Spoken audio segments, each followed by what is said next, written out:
Topshelfers Podcast. I'm so excited. I'm excited to be here. Because, I mean, we've already, spent 30 minutes talking, and we haven't even been live. Yeah, I got here early, and so we've had a great conversation already. No, it was the whole early mindset thing where I was going with that is when I was younger, I was big into sports, like watching football, different things like that, and I was a Packers fan. And I read a Vince Lombardi book. Okay. And one of his things was like, hey, if you're not 15 minutes early, you're late. Yep. And I don't know why it's always resonated with me or why it stuck with me, but it's opened more doors than I think people are even aware of. Yeah. So, like I told you, if I'm not early somewhere, I have anxiety.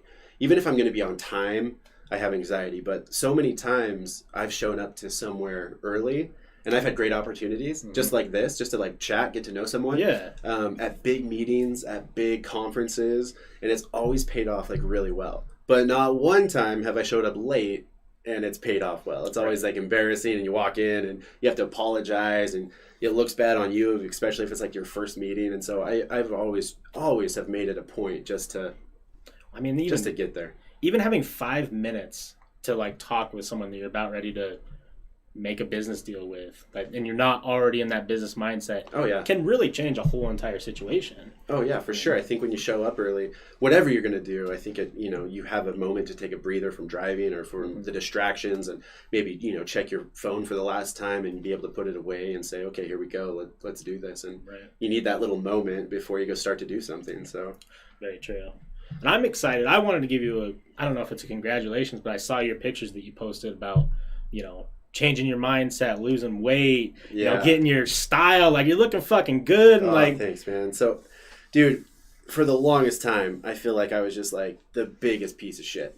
And, and I was so over it. And I've always been like the fat friend. And I've always been, I've always just been Morgan. I've always just like dressed comfortably and things like that. And there's so much that goes into that statement. But a year and a half ago is when I launched Next Level Humans, which is my consulting business, and I knew all business stuff. I've known business for years, but then when I was consulting about it and doing mindset coaching, it kind of dawned on me that like I need to have my shit together more, my physical health, not just like business life and mindset, but like I had to have my stuff together. And so that's when my journey began. It was the beginning of 2019, and I was 337. Wow. And I was just a big dude. I mean, I'm still a big dude. I have a long ways to go, but over the last year and a half now, I've lost like 70 pounds. And it wasn't like a fad diet.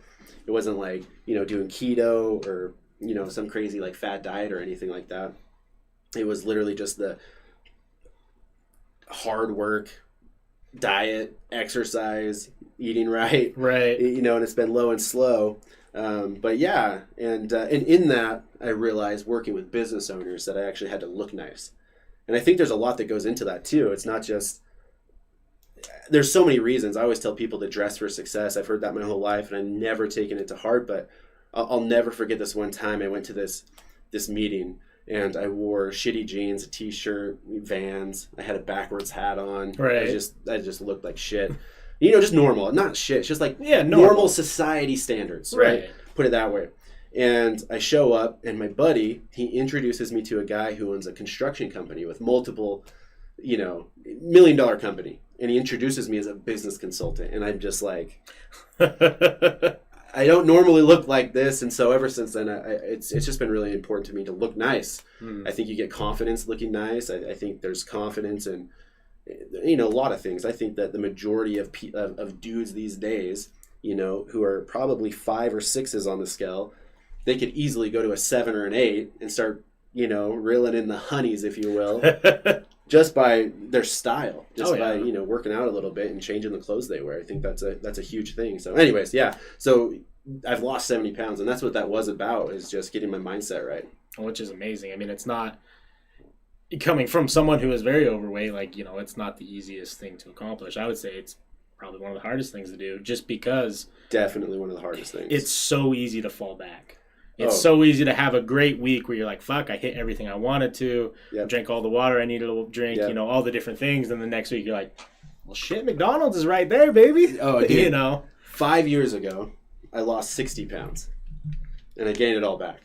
And it was the same thing. I was super committed to like losing weight and like getting healthy. And I lost weight and I started feeling great. And I was like, cool, don't have to do it anymore. I feel great. I look great. Right. You know, and it was a slippery slope. And next thing you know, I put on 5 pounds, 10 pounds, 20 pounds back up to my original weight. And it was super depressing. And it's like, dude, I can't beat this. This time around has been so completely different, though, just because my mindset is so different these days. And I read this thing from this guy that said, you know, how many people do we know they lose some weight and then they gain it back? They lose some weight, they look good for a second, and then they gain it back. He says the only way you combat that is you have to go all the way. He goes, you can't just lose like the 20 pounds. You have to like get in the best shape of your life. Like you have to go all the way. And that's just really resonated with me lately. Oh, thank you for the sub. So I think too, I've always heard the old saying like... My contact is freaking out, so I apologize. Oh, you're good. The old saying like it's not just about working out, it's not just about dieting, it's not just about eating better, it's literally a lifestyle change. Like you have to change your lifestyle, because if you don't... Because I did the same thing. Like I think it was 2012 or 13, I lost 70 or 80 pounds, feeling great, feeling lean, like comfortable in myself, like, you know, getting the honeys, as you said, like I was feeling great. And then like, I can't remember, I took a trip, stopped working out during the trip, came back, and I was like, oh, maybe I'll take a couple weeks off. It was nice to relax. Got a new job, and poof, back at it. Dude, you know? And it's super hard because it's easy. Yeah, like I always, I run a coffee group on every Monday morning. And I tell them all the time, it's easy to be mediocre, dude. It's so easy just to be a piece of shit, in my opinion.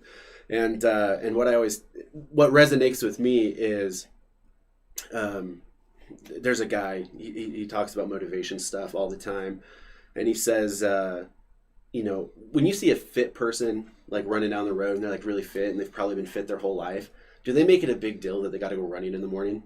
No, it's just like a part of them. Like that's literally just who they are. You know, and he says when you take on that mindset of like, this is just who I am now, right? That's that lifestyle that I think really has helped me. It's not in my head anymore of like when I'm eating right, like, okay, I got to lose weight and then I can go back and then I can reward myself with shitty food on the weekend. It's like, no, like that's just not me anymore. And so to take that kind of mindset and really making it your lifestyle, saying like, this is who I want to be and this is just who I am now. I work out. I work out every day. Like this is just part of my life. And I, you know, watch what I eat and my calories, because that's just who I am now. Right. And adopting that mindset has like helped me significantly to just maintain it. Just to like, you know, just to like stay consistent. Well, I think too that's so important, because when you start setting yourself up for like, okay, well, I want to lose 5 pounds by this date. If you don't reach that goal, that's going to kill your motivation. It really is. Like one thing that I always tell people who come in and watch or ask me like, oh, well, how do I get going on a podcast? I'm like, yeah, for sure. I'll show you. Like it's actually easier than you think. Yeah. And they start doing it and they're like, Wes, one person watched this episode, but I spent hours editing it and hours doing it. I'm like, listen, are you happy with it? Yeah. Yeah. Do you want to do more? Yeah. Don't watch the numbers. Yeah. Watch the numbers when you need to start watching the numbers. I think whatever you do at first is you like I said, you just have to be consistent at it, and you have to suck at it at the beginning. And anything that you start, whether it's a business or starting losing weight, that's the hardest time frame. Right. You know, there's this parable, if you will, of if you haven't mowed the grass in like a month and you go to mow the grass, it's super hard. Right. It sucks. But if you mow the grass once a week, it's super easy. It's quick. And so, you know, if you talk about losing weight or starting a podcast, the first time you do it, it sucks. Yeah. It's going to suck, and it's going to be really hard, and losing weight's really hard, and you're going to be motivated to go mow it because you haven't done it ever. But the real easy part comes is just when you maintain that. You just do it consistently, and you learn a routine, and you get disciplined, and you don't watch the numbers because you know you're doing something good. You know You're producing something good. You're super happy for it, and you're just doing it because you love it. You know, and I think that goes with both ways.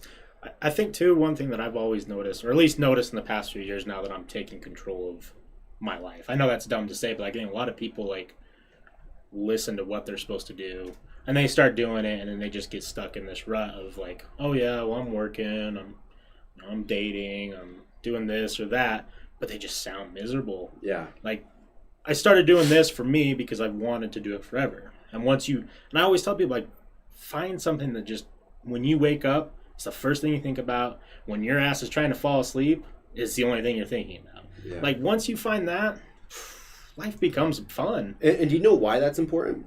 I don't. It's because when the tough times hit, you love it so much that's what gets you through. Yeah. So when your friends and your family and no one's listening to your podcast and you have no support, but you just love doing it and you can't record because of COVID or whatever it is, you know, your passion for it, that's why it's so important, because that's what literally carries you through hard times.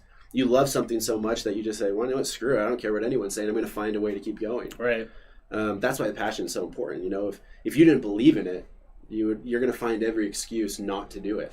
When you believe in it, you find every excuse to do it. And I think that if you believe in yourself, you know, that's the killer. Yeah. I mean, if you can just wake up and know that you're like, you know what, I am fucking gonna do it. I am the badass that I want to be. Like, that's what you were talking about when we first came in. Like, mental state is everything starts with mindset. Yeah, everything starts with mindset. Anything long lasting, I should say, starts with mindset. Because you can get motivated. I see people get motivated super fucking hardcore for a week. Mm-hmm. Dude, anybody can do something for a week. Yeah. Anybody can do something for a week. But mindset is like, when your mindset truly changes, you can do something for years. You can do something for months, weeks, whatever it is. And that's why mindset's so important to me, because, dude, when I first started my business, I just went through the motions of it. And it's shitty because I look back and I just see so many opportunities missed, and how I did it probably so wrong, and I treated it almost like a job, and you know, and it was my 9 to 5, and I really didn't care about growing it or learning more or learning the other things I could learn. But mindset is the biggest thing, because no matter what you're dealing with, whether it's your family, your mental health, your physical health, your relationships, your money, whatever it is, everything comes back to your mindset. Right. How you look at things, how you perceive things, what's the reality. When shit gets hard, do you quit? When everyone's against you, do you quit? Like, mindset is the foundation of any success story you'll ever hear. It's the mindset, and that's what really drew me to being a mindset coach. So, yeah. Well, I think the cool thing about listening to you talk about mindset is you can go watch people, you can go read books, and everything, like, is bland.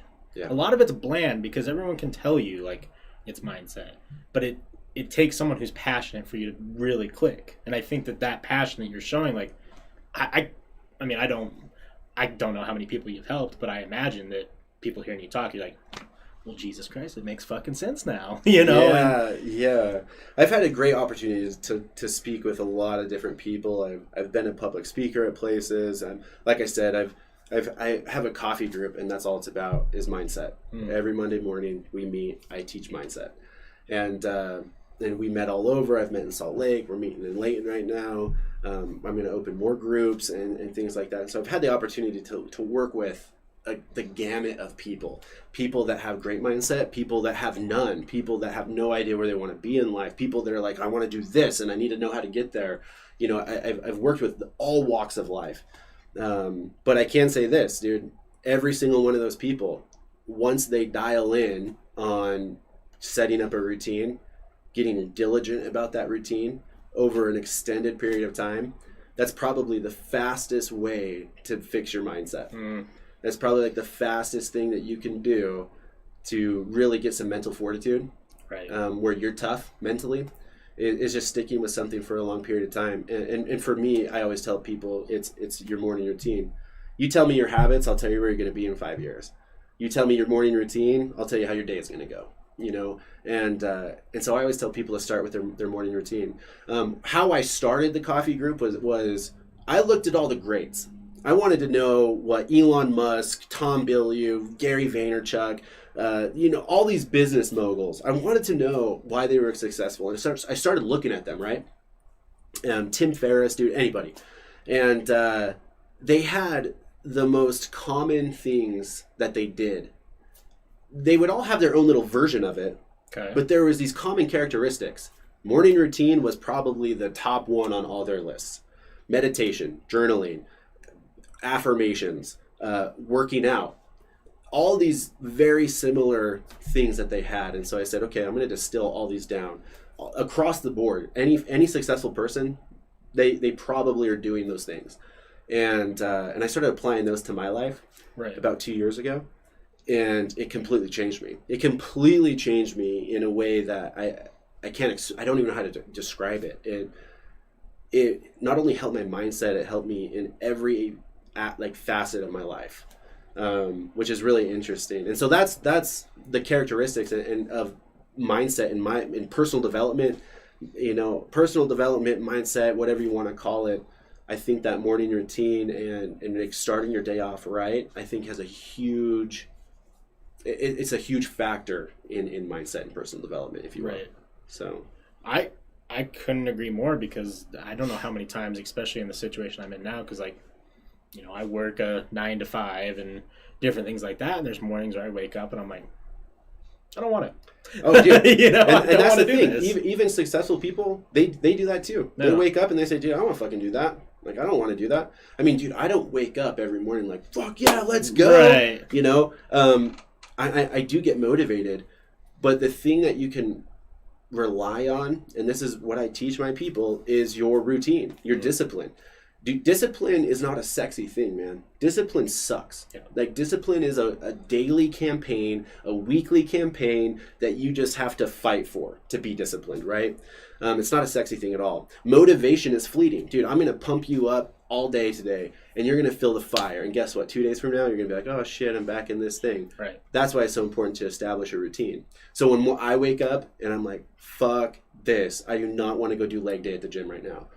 But it's just who I am, and it's a part of my routine, right? And I can just fall back on my routine, and guess what? I get done with the gym, and I go on to the next thing and the next thing, and that established routine, the discipline that goes into that just carries me throughout my day, and I'm winning my day by 7 o'clock before most people have even woken up. I've already beat that mental battle. Right. I've already conquered my inner bitch, as Joe Rogan said. I feel so bad. I hate when I remember something that I read and I can't remember who wrote it, but there was a business book that I read, or a self-help book. One of the things that he talked about, he had like 200 pages on morning routine, going back to all these greats who were talking about their morning routine. And his theory was, or his idea was, eat the frog. Oh, yeah. That's the book, Eat the Frog. Is it? Yeah, okay. And his whole thing was like, when you wake up, do the thing that you don't want to do first. Do the hardest things first. Yeah. Because you knock him out. And his lists were like emails, because he hated doing emails. Jogging, because he wasn't that big of a fan of jogging. I can't remember. There was one more like lawn work or some shit like that. And he's like, and guess what? After those 3 things are done, you have 23 hours in your day that you can do whatever you want. Yeah. And obviously, though, he was meaning like business-wise and whatnot, but that's a huge thing. And they've done so many studies about when you're most productive, and it's between like 9 and 11 a.m. Yeah. If you're on a normal circadian rhythm cycle, or whatever you want to call it, a normal sleep schedule, if you will, between 9 and 11 is your most productive hours of the day. Some people are earlier than that because they go to bed early, they wake up earlier. But for the majority common American, it's 9 to 11. And so there's a lot of wisdom in to do the hardest things first. Right. To really slam out that shit that you don't want to. Because that's when you're going to be most productive. You can get it done. You're going to have the most energy. You're most pumped up to do it. And you're going to be able to get those things done. And then in the afternoon, I think it's like after 4, like productivity like plummets. Right. But, from, 12 to 4. You can work on all the littler tasks that you don't need a lot of brain power for, because they're easier. So, yeah, I always start with the big things first. And that's why they always joke about don't go to the doctor in the afternoon. Yeah, exactly. Doctors, they're plummeting, man. Yeah, they're exhausted. They've been there all day. So what is your take on, obviously sleep's been getting talked about a lot now, and sleep is, we're starting to realize, can really have huge negative side effects on your life, as well as like people who don't sleep in their 20s and 30s could have crazy bad disease in their 50s and 60s. Oh, yeah. Have you, being someone who is, getting into, like, you've been an entrepreneur, you've been running your business, you've been doing all this different stuff, is it tough still balancing your sleep schedule? No, dude, I'm super, like, diligent with my sleep schedule. Like so diligent to the point where, like, some people want to, like, hang out on a Friday or Saturday night, and it's not worth it to fuck up my schedule. And so I used to, like, for the longest time, I was, like, the most diligent person at, like, going to bed at, like, 10 o'clock. I want to be in bed. So that's the time Morgan tries to be in bed, is by 10, so I can wake up at 5:30, right? Like, that's my sleep schedule. And for the longest time, I would crush it, Sunday night till Thursday night. And then Friday night, Saturday night, I was going out.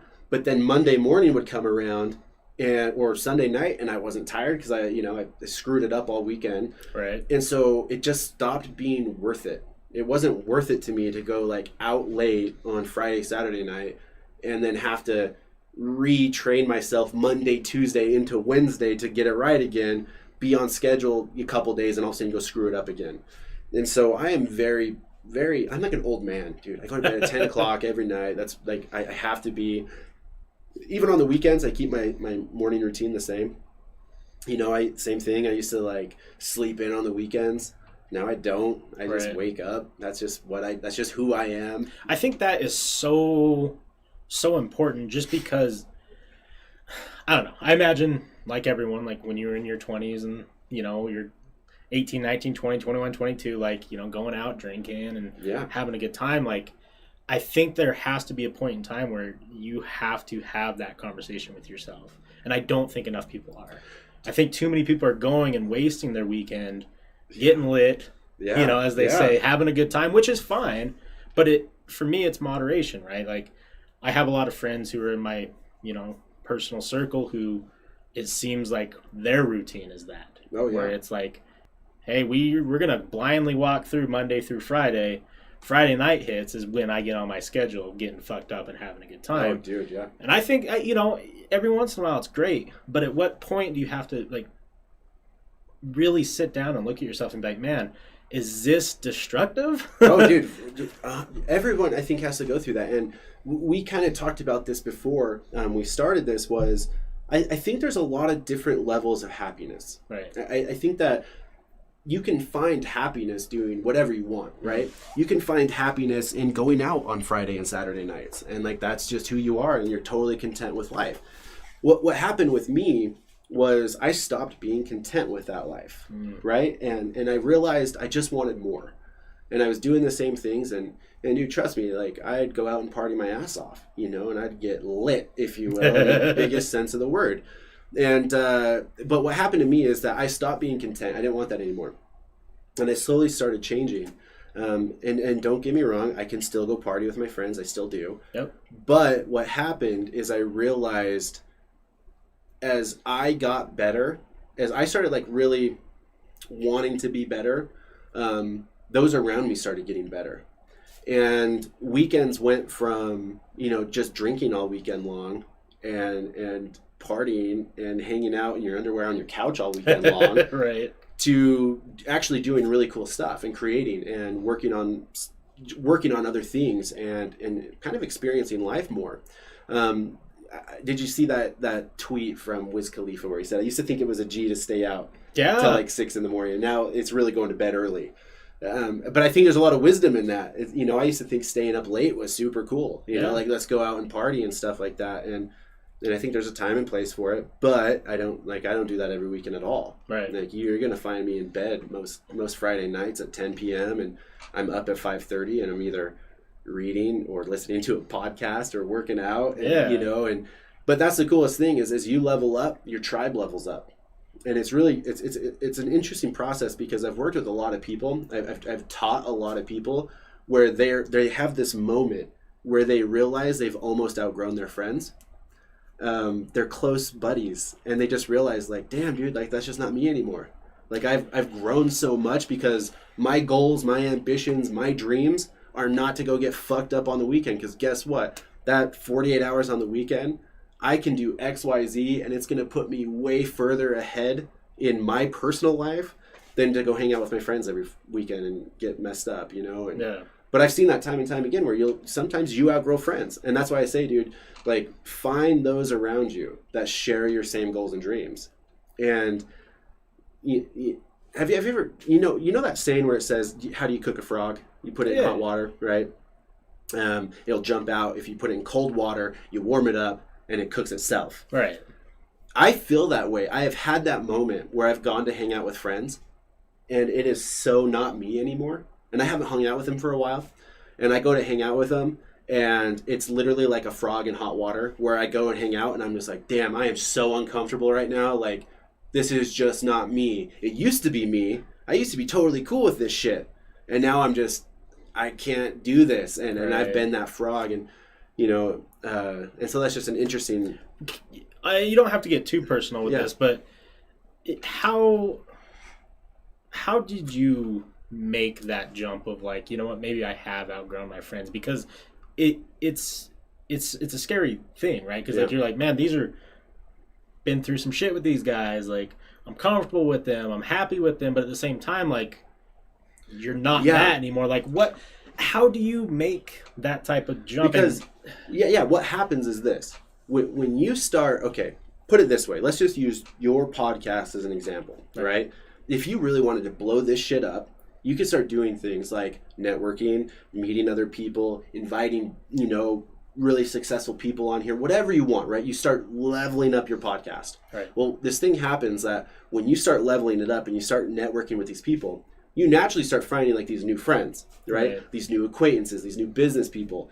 And next thing you know, you're hanging out with these people and they're stoked to hang out with you and they're vibing at this different level because they were at the networking meeting for their business.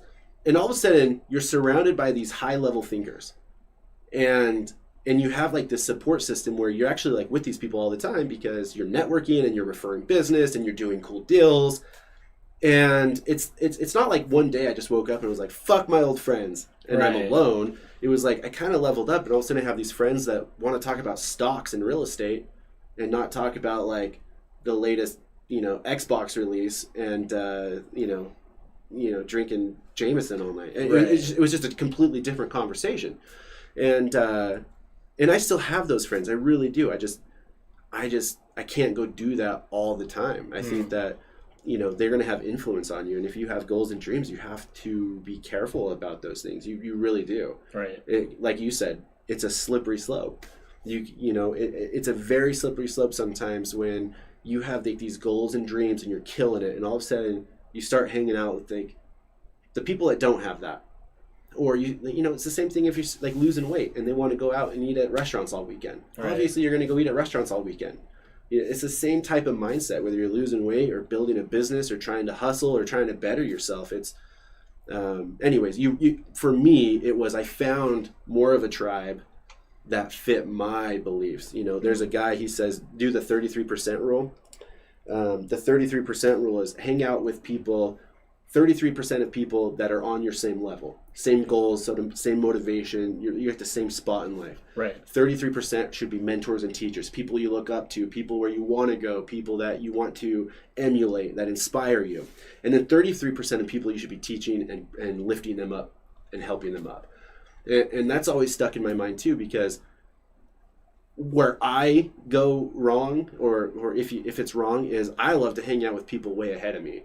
I love just hanging out with like big wigs. Right. I feel stupid as shit sometimes, and I'm like, oh my god, these guys have so much money, and oh my god, these guys just have so much more experience than me. But that like lights a fire under my ass in a way, and that's why I like hanging out with those people. But that's why I do my coffee group too, is to try to like help people understand that, hey, Morgan found a lot of happiness when I did XYZ. Like of course I was a happy person and I did stuff and I had great experiences and great times, but there is something that you can't purchase. You like, it's a whole new level of joy and happiness is when you work for something over an extended period of time and you get to see the fruits of that. You get to see the product of that, whether that is losing weight or building a business or sticking with a morning routine, and all of a sudden your mindset starts getting better and better. And so Anyways, for me, to answer your question in a roundabout, crazy way, is I started hanging out with other people that had bigger dreams and aspirations. Right. That inspired me to keep going there. And it wasn't like I just turned off this stuff, but like I said, I'd still go hang out with them, and all of a sudden I was uncomfortable. I was like, oh, damn. But then I started inviting those people, hey, let's go do coffee. Hey, let's go do this. Right. And I've seen those people level up as well and say, oh shit, let's go do this. And there's nothing wrong with drinking. There's nothing wrong with those things. No, not at all. Not at all. Like, dude, I love drinking. I love drinking. I love going out. I love going to the bar. You know, I love those things. But I just can't do it as often as I did. I can't, because I have other things I'm working on right now, you know, right. and it's just that self-control these days for me. So let's switch things up a little bit. I have another question. Obviously, you being an entrepreneur, I'm sure that I think there's a mindset that goes with that most people don't see, right? Like, you could see someone starting a new business, right? And you could look at it and be like, wow, there's a lot of potential there. Yeah. And what if they did this, this, and this, they could be successful. Yeah. Or if they avoid this, this, and this, it will help them grow, or different things like that. Yeah. What would be your, like, piece of advice to someone who is starting off and wanting to be their own boss, wanting to become an entrepreneur? What steps did you take that maybe you failed at first or weren't so successful that if you could go back and change it, what would they be? It depends on the industry that they want to get involved in. Okay. For example, if you want to go open up a store, you need money. You need money. If you want to do something online, you need like no money. Right? And so it kind of vastly differs of what their end goal is and how to come up with that. Let's take two examples though. Let's say you want to open a brick and mortar store and you want to sell stuff, and you make something and you just want to sell it so hard, and you want a store. The biggest piece of advice is keep your budget as low as you can, and you have to utilize social media as much as you can, because it's a free platform where to find your leads. So if we take business, right? Every single business is broken down into an acronym called LIPS. Mm-hmm. Leads, inventory, process, and sales. You have HR and accounting, but I don't touch those. I hire out for those. Right. Okay. But every single business needs leads. It's marketing. You need to know what your marketing structure is. You need to know what your marketing plan is. Am I posting on social media? Am I doing a radio ad? Am I going to network? How are you going to get leads? How are you going to get people in your doors? How are you going to get listeners, right? Whatever that is. Inventory. A lot of people like you probably don't have inventory unless you had merchandise, but your inventory is your time. Right. How do you manage your time? When's your schedule? You know, like, I'm going to edit this episode. This is when we film. This is when I interview. You know, your inventory is going to be a lot of your time. P is processes. Processes is what separate the big dogs from the small dogs. And that's because it's scalable. And so if you want to be a ma and pa shop, you don't really need processes. You just really don't. It's all in your head. You know, I think about the pizza guy who has a pizza joint and he loves making pizzas. And he doesn't want to scale. He doesn't want to open up more business. He doesn't want to open locations. He's just happy being a pizza maker. Right? Everything is in his head. He doesn't have a process of like how to order and how to order inventory and when to order and how to hire and how to fire. But processes go through everything. It's the sales process. It's the customer experience. It's every process that's in a company. And then we have sales. I can get you all the leads in the world, but if you can't sell them on a product, what do you do? You get no money. Right. I mean, if we did a marketing campaign right now and I put 100 people at your store and they all came to your store and they're ready to, you know, do whatever, and you didn't know how to close them, you know, you're missing a huge opportunity. So sales is a big part of business. And so both ones, brick and mortar store, someone online, they use those same principles. They have to be careful with their money. I think finding a mentor, one of the things that I learned in my career was we paid hundreds of thousands of dollars for a mentor, and it changed our whole business. Wow. And that was huge because we didn't have to recreate the wheel. This guy who found us, he walked in our store one day and he was a really cool guy. And he taught us a lot about business. We were just two punk-ass tattooed kids, you know, and we thought we had a business. And he comes in and he's like, okay, well, let's clean this up and let's do this. But we wouldn't have figured that out for years. We wouldn't have figured that for so long. And he figured it out right away. And so I think having a mentor is number one. Go find someone that's done or doing something similar to what you want to do. Go ask them every question that you can think of. How do you do this? That will shorten the time of success significantly.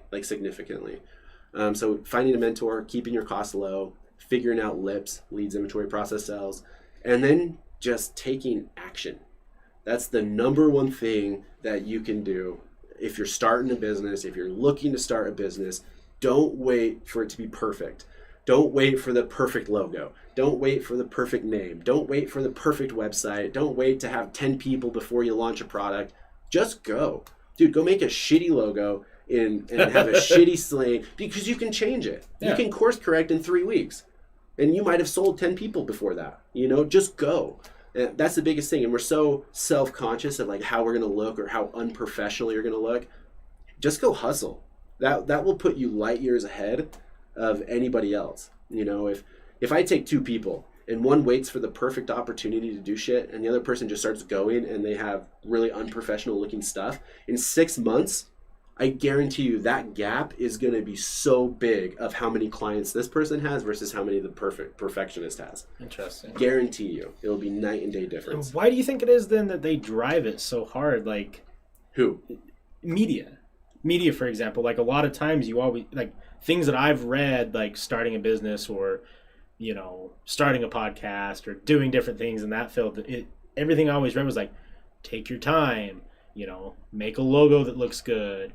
Have an idea, have a description, The only thing you should take your time in is this. The most basic sense of business is sales and fulfillment. How do I sell something? How do I fulfill it? Right? That's the biggest thing you should take your time on. How am I going to sell this product and how do I fulfill it? If you have a physical product and someone comes in to buy it, you better have your process down where you know where you're getting it and when your inventory is going. I'm just saying, don't make a mountain out of these molehills that you shouldn't. It's just going to hang you up rather than you just going. Like I said, if you go and build a Squarespace website, like we could probably start a business in 24 hours, guarantee it. Right. We could go on Squarespace or Wix, go build a website for like $14, start that, hook it up to a Shopify. We have a product, but I don't want to have stock. We go to Printify. Printify prints on demand. We hook it up to our website. Now we have our brand, and then we go push it on social media. Like, go do that rather than being like, I need a WordPress and I got to figure out like who's going to be my designer. Dude, there's so many tools these days, like where you can go to a website, you type in your business name, and they'll give you thousands of different styles of logos. Right. And you just pick one. Yes, it was. I saw one done by TaylorMade now. TaylorMade. Yeah. Dude, TaylorMade's a great one. Yeah. There's another one that's really cool. It's like Logo Blast or something. Anyways. Yeah. But same thing, dude. Like, just don't spend time. And I meet people all the time that are like, I need a graphic designer. I need like someone to like come in and like make my website. And I need like my whole design kit. There's a name for it. Like their design template. Oh. Yeah, it's like a portfolio. It has like your logos and the specific colors. TaylorMade does that in 5 minutes. Oh yeah, we could literally go to TaylorMade. You get everything in 5 minutes. I hopped on there. It was like $6. Dude, $6. Everything was done. You get a logo. You jump over to Squarespace, drag and drop. You have a website. Yeah. You can literally get a business up and running for at least less than $100. Yeah. And that includes your business license. Which is crazy. Yeah. So. Which is why it's so great living in 2020. That's why I'm saying just don't stress about it. In 6 months, 3 months from now, and all of a sudden you have cash coming in, and you can use that cash to like, okay, now let's make like a really decent like logo. Right. Let's move our Squarespace to a WordPress. Let's own our website now. Sure, then go do that. But if you wait to do all of that and you just miss all this opportunity, you're going to be behind. You'll kick yourself in the ass 6 months from now. Interesting. See, that's something that I've never heard. It's not that I haven't heard it from people, but it's usually the opposite. It's usually people saying like, no, just go get your eggs in order. No, dude, fuck that. No, go get 5 eggs in order and sell. Dude, if you have a dozen eggs, go sell 5 of them. I don't care if the other 6 fuck off. Dude, you're going to have 5 eggs sold at the end of it that did really well. Right. Rather than the person who's like, let's go get every single egg and blah, blah. Dude, fuck that. Go suck at it and course correct along the way. It's funny that you say that because I always tell people, like, if I'm teaching them something, even if it's like joking around, like, you're going to get the gauntlet. Meaning, like, hey, you're getting tossed in. Let's see how you do. Dude, because people learn so much better and if you go in and it's the hardest thing that they're doing, all the rest of the shit, cake. No, dude. Cakewalk. And that's how you're going to really learn, too. You know, like, so many people just don't get started because they haven't done this and haven't done that. And those are the people I talked to for 6 months, not as a client, but just as like an acquaintance. I'm like, hey, how's that business idea? Did you do that? Oh, no, I'm still looking for a manufacturer, and I'm still, you know, like, I don't know if I have my logo done yet. And I just, dude, it's just like, you put me in charge of your company, you hire me to go do that, that'll be done in a fucking week. like it will get done, right? You know? Yeah, so just don't wait. It doesn't need to be perfect. You know, 5 years ago, 6 years ago on social media, like content, especially like Instagram and Facebook, you had to have like high quality content, and it's completely changed. You just need content. Yeah. You just need consistent content, and it can be any quality that you want. Well, and I think too that, I don't know, I'm still learning, right? Like I'm in the process of learning how social media works as far as like growing. Sure. But honestly, like if you are smart enough with your hashtags, you know how to budget for ads and different things like that. Like, I mean, I have a buddy who started a little, what was he selling? It was like the early days of, what the hell's that dude's name? Ty Lopez? Yeah. The early day of Ty Lopez. I don't know much about Ty besides his funny commercial that made him super famous. Here in my garage. Knowledge. Which is actually brilliant if you listen to the guy. But very brilliant. His whole thing was he started a Shopify and he linked it through, I think it was Alibaba or something like that, and he was selling like a product that cost him like $2. He was selling it for $10. Yep. And just kept going and kept going. And I was like, well, how the hell are you getting people like looking at your site? Yeah. I was like, Instagram, use your tags. Yeah. If I'm selling a Dragon Ball Z statue and I make a 10 post about a Dragon Ball Z statue and I sell one of them. Yeah. Dude, the biggest trick with social media, I think we have like 30,000 likes on Facebook, and I think we have like 4,000 on Instagram. Something like that with one of my companies. And the biggest trick with Instagram for organic growth is this novel idea that you have to be social on social media. Like, you just have to be social. And what I mean by that is, and it's like a job. It really is. It's literally a job. There's a lot of work that goes into it. And anybody that does social media good spends time doing it. And the reason why is because, let's take, I don't know, give me a topic. Give me a business. Business. Any business. A ramen shop. Ramen shop. Cool. So now we're going to post on Facebook and Instagram. The secret to being social is, you're tagging where you're at in a location. Mm-hmm. You're going to tag all your hashtags that have to do with it.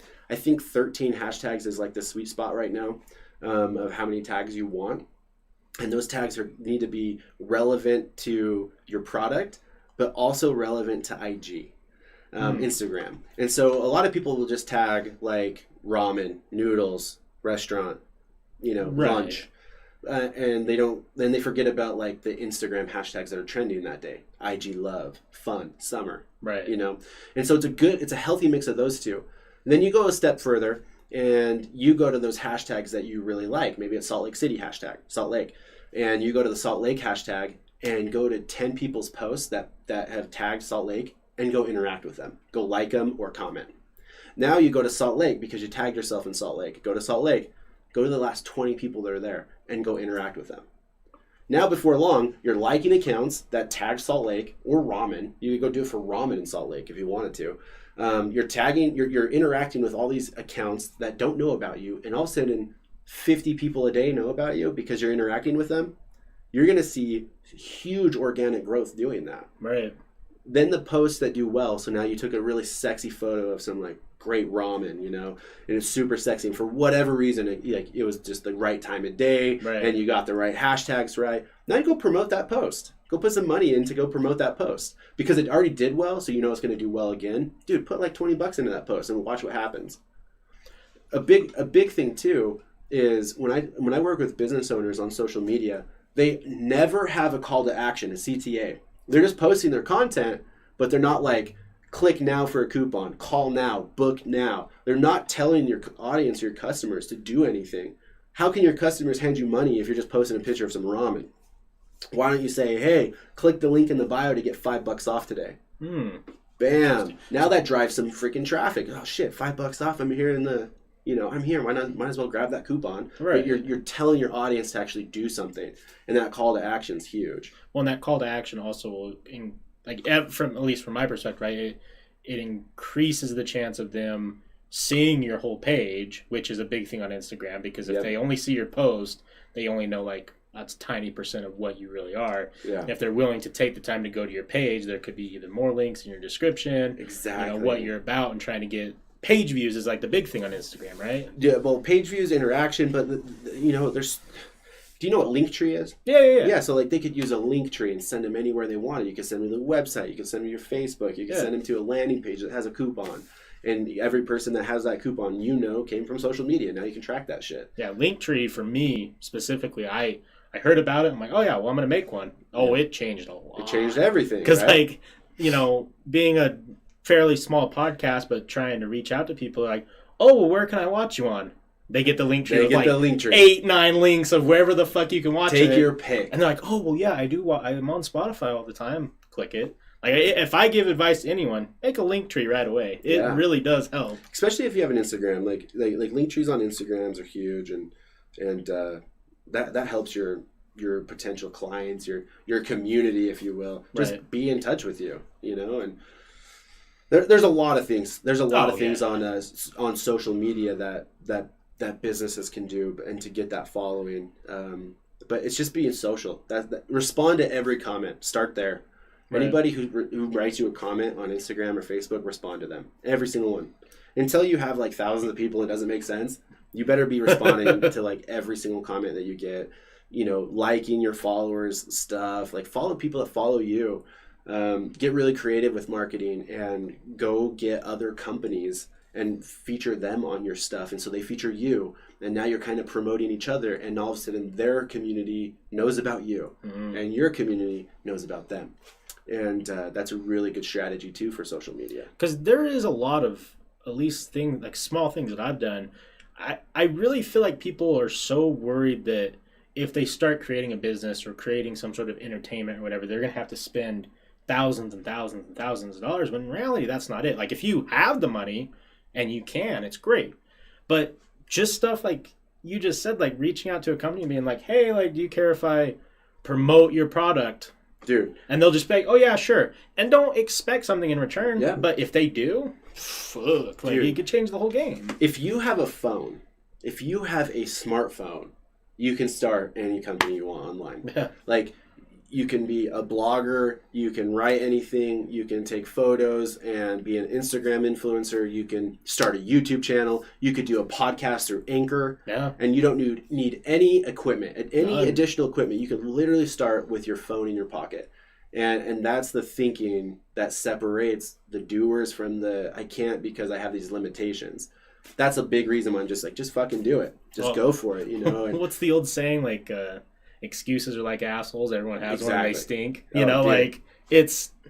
hear it all the time. And honestly, it's starting to break my heart with some people because I'm like, you have a brilliant idea.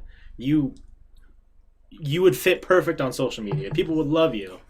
Just take the step. Like, I know it's there. You'll have so much fun, but I know so many people that are so entertaining and so insightful, and they have like that perfect podcast voice or like entertainer voice.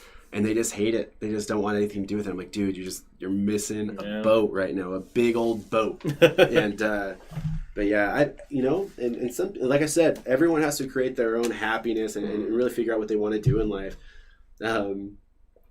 I have to remind myself that all the time, that not everyone wants what Morgan wants. Right. I know, and to project my wants and my goals on other people is something I have to work on, because some people just want to have fun, and some people they're living their life and they're totally content. And I look at them and I'm like, but you could do this and you could do this and that and this, and they're just like, fuck no, I don't want to do any of that. Like one of my best friends is that way. One of my best friends in the whole world is that way, and he's super content just working and hanging out, and that's just him. And then I have other friends that we want to build empires, you know, and so I have to work on that. I have to work on not being like, oh, you got to do this and do that. No, I feel that too, because like, it's not that I want to change people or change the people around me. Yes. I get sad because I'm like, man, you could do. There's more. There's so much more that you just don't see. But then it's like, well, no, I mean, if they're content. Yeah, exactly. They're content. So I have a fun question. Yeah. Because you mentioned Gary Vee. Yeah. Who, social media mogul now. I mean, everyone who doesn't know who Gary Vee is and who doesn't enjoy his, demeanor. I've become not only a big fan, but fuck, he can teach you so much. So much. Is there anything like that you can see, not as far as a business goes, but like an investment side of things? I don't know I imagine you do some sort of investment in different things. Do you see anything that's fun that people could invest in right now that there's potential? Because one thing that he's been talking about a lot lately is sports cards. Sports cards. Sports cards are huge. Like I've wanted to dive into sports card. I used to collect when I was younger, and different things like that. But is he so intelligent that he's creating a market for sports cards again, or he has a following that he can kind of create. He has an influence of what he really wants to do. Yeah, and nothing really comes to mind honestly. Like I'm not into sports cards. I'm not into investing in things like that. My investments is I have a portfolio of stocks and and I have my companies and that's about as far as I go. Anything fun though, man, I'm trying to think of like what people could start doing that's fun. Even I guess we could talk about stocks because I recommend like anybody, if you're new to stocks, like grabbing a Robinhood account. Yeah. And getting some free stock. You get like one free stock when you sign up for it. And you can play around with that and see what that's about. There's so many different strategies with stock and those type of things.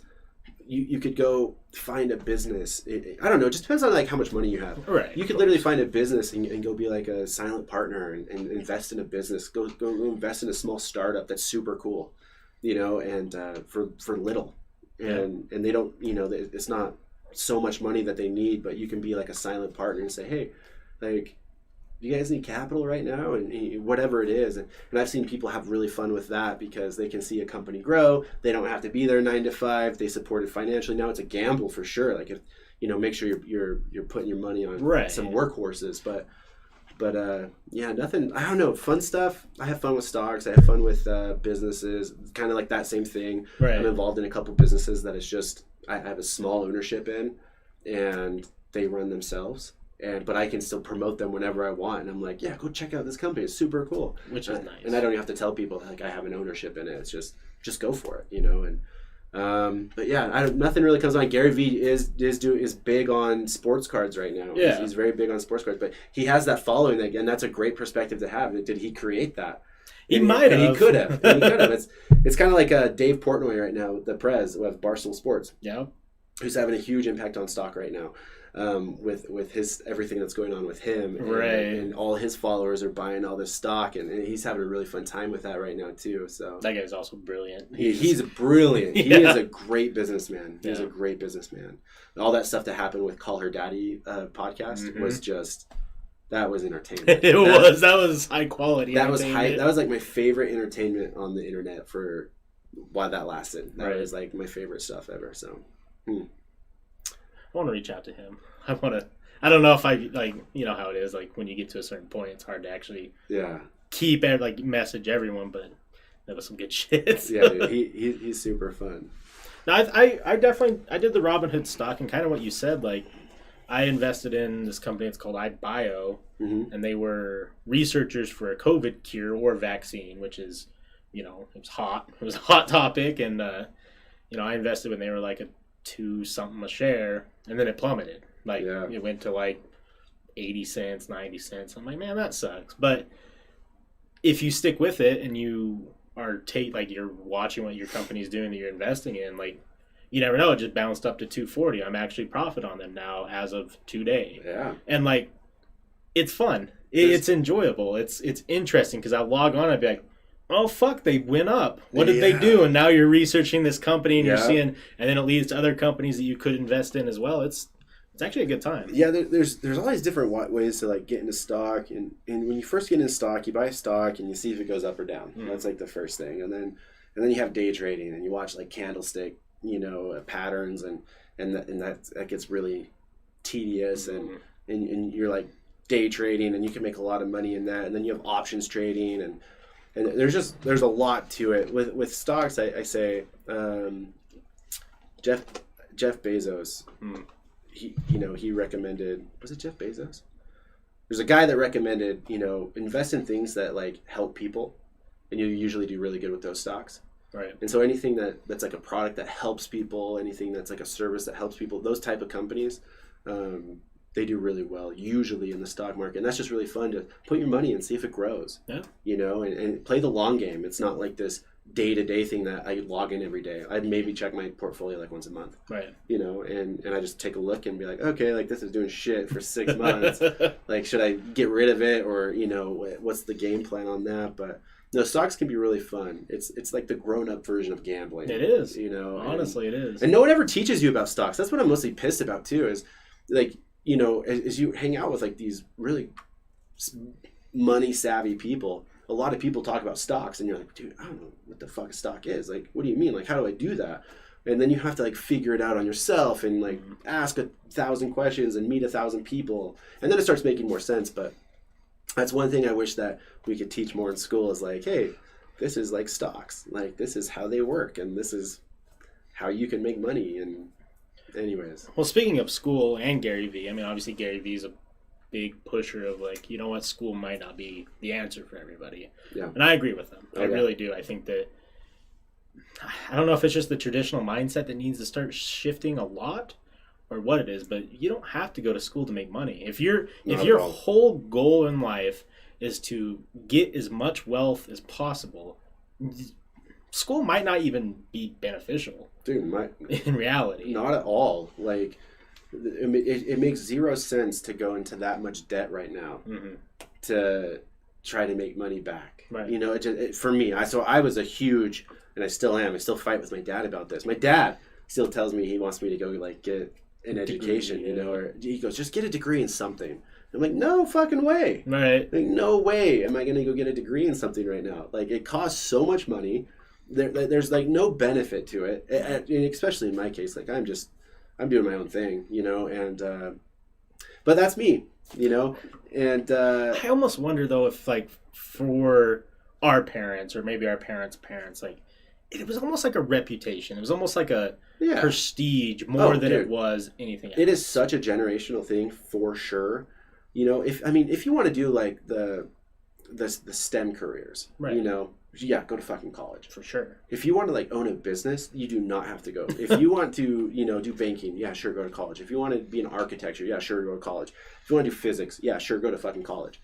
Anything outside of that, like, don't go. One of the funniest things that I ever heard is one of my buddies was at Slick, and he took the entrepreneur class, which is, I've actually heard it's really good. Yeah, I'm curious what that is. I've never heard of it. Yeah, I think it just teaches you the basics of, like, how do you start a business? What's an LLC? Like, how you get your toes wet? What is, like, the process? I'm sure lips are involved in it, all the different types of things. But he's like, it was the funniest thing. He wasn't going to be an entrepreneur. It was an elective that he could take towards his associates or bachelor's or whatever. He's like, it was the funniest thing. The class started with 35 people. By the end of it, 7 people. Because they were just like... They all clicked. It clicked. It just clicks, and you say, I don't need any of this. Yeah. Like, dude, that's the two biggest factors, whether you'll be successful in business or not. Like, business knowledge comes with time. Like, that's not a thing. You don't need to know all the principles in business. No. Do they save you time? Yeah. But the two biggest factors, whether you're going to be like successful or not, are two things. Your ability to hustle and your ability to outlast your competition. And what I mean by that is when shit gets hard, don't go out of business. When money's not coming in, don't go out of business. The ability just to stay in the game has a lot to do with your success. Because you can have a really shitty, like say summer or winter or whatever, but if you're still there the next year, it could pop off. Yeah. And then rather than, quitting in 6 months because you came through a hard time, a year and a half later, you can say, dude, we've been in business 2 years. And they don't know 6 of those months you were fucking struggling. Right. Like you had no income, you had no customers, you had nothing. But the fact that you're like, I've been in business 2 years, they're like, oh shit, this guy's been in business for 2 years. Your ability to outlast your competition has a lot to do with your success. Just to stay in business. And I think that carries over to a lot of things, not just business. Oh, for sure. Everything. Because like, for example, with podcasting, yeah, it's a flooded market. Yeah. It is. But, and there has been a lot of times where I look at views or I look at something, I'm like, fuck, man, maybe I should just call it. But what all that's doing is it's not giving myself opportunities. I don't know. I could put this episode up on iTunes and it could get 10 million views. Yeah, you never know. I'll never know unless I do it. You know that saying where it says it only took 17 years, 26 days to become an overnight success? Yeah. That's so true. Fucking thing. You never know when it's going to pop off. I never knew when all of a sudden, like, people needed iPhones fixed. That was my first business, was iPhones, right? But you never know. You just got to keep going. Yeah. Like, that's the biggest thing is, like, you have to put in the work. And I mean, there's ways to shorten that curve. Mm-hmm. Like, I would be, like, if I was over your business, this is what I would do. You want to hear Morgan's plan for Topshelfers? Yes, please. This is exactly what I would do. Do you video edit? A little bit, yeah. So that needs to be a lot of it. Okay. And what you do is you go cut up all your like podcasts, your favorite parts, and start doing snippets. Oh, yeah. No, I've been doing that. Good. Yeah. Number 2 is I'd start getting businesses in here for what you need. What do you mean by that, Morgan? Cool. I would get a top shelfer sign. So I'd go to a sign shop and be like, dude, you want to come be on my podcast? Make me a sign for Top Shelfers, and dude, I'll promote you across all these different platforms of mine. Now you got a sign. Now you need merch. Cool. Let's go find a guy that does shirts, print shirts. Hey, do you want to come promote your business on my podcast and you make me like 10 shirts? Yeah, cool, dude. Now he's in here. He's talking about his business. He's selling his business, and now you have merch. Right. And you have Top Shelfers merch and logos over everything. Every time you're in front of a camera, you have like you're promoting your brand. And then I'd be selling merch like crazy. I'd be selling like, I know you're part of a lot of different podcasts, like your book club one and your serial killer one. Yeah. Dude, you need merch for that shit. People like resonate with that stuff. And if you had that as an income stream, hell yeah. Then what I would do is I would start finding companies, those same type of companies, whoever you want, and go to them and say, hey, do you want to be the sponsor of our podcast for the month? You give me $500 for the month, and I'm going to put you in every one of my podcasts. It goes out to this many listeners. This is what we have, and I'll give you a 15-second snippet somewhere in our podcast. And you get 2 of those a month. Now you're getting $1,000 a month on top of your stuff. And then you get affiliates in here, and you can do affiliate marketing. So there's 1,000 ways that you could promote this and make money probably within a week. That's what I would do. How does one take a step like... I've done... How many networking events do you go to?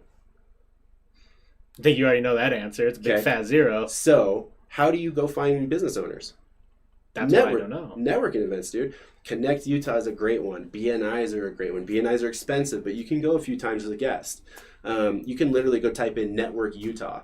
And, people are asking questions. I just realized that. Anyways, you can go to... networking places, and you're going to meet all these business owners.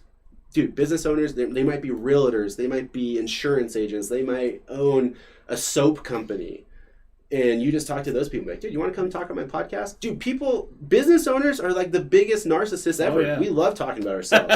We're badass. I'm the coolest person in my book. You know what I mean? Right. And so you get those people on and you say, cool, like this is what we're going to do. I'm going to give you a coupon code for the merch. If people want to buy my merch, they get 10% off, and I'll give you 10% to sell. Damn, now you have like these affiliate markets that are coming in. They're buying your merch. They're doing that. I'm doing that actually with Desiree, who said, what's my favorite book? My favorite book is a poetry book. Interesting. I love poetry. But no, I didn't want to interrupt with the questions. I just realized this. I'm like, oh shit, we have questions in here. Do you have their financial status, discipline? Yeah, it's probably old stuff, but But yeah, that's what I would do. I would make this room as professional as you can and start bringing bigger people in if you wanted to get paid or on trade. Because a lot of times business owners, small business owners, you don't have capital. Right. You don't have capital just to go spend. So go trade. You have a platform and a voice that goes out to how many people. And if you have a local person, go to the next person next door and say, dude, do you want to come on my podcast? They come in here, it looks super professional. Now you have your sign because you did trade with that guy. Topshelfers, fucking looks super cool. And now you can promote that shit.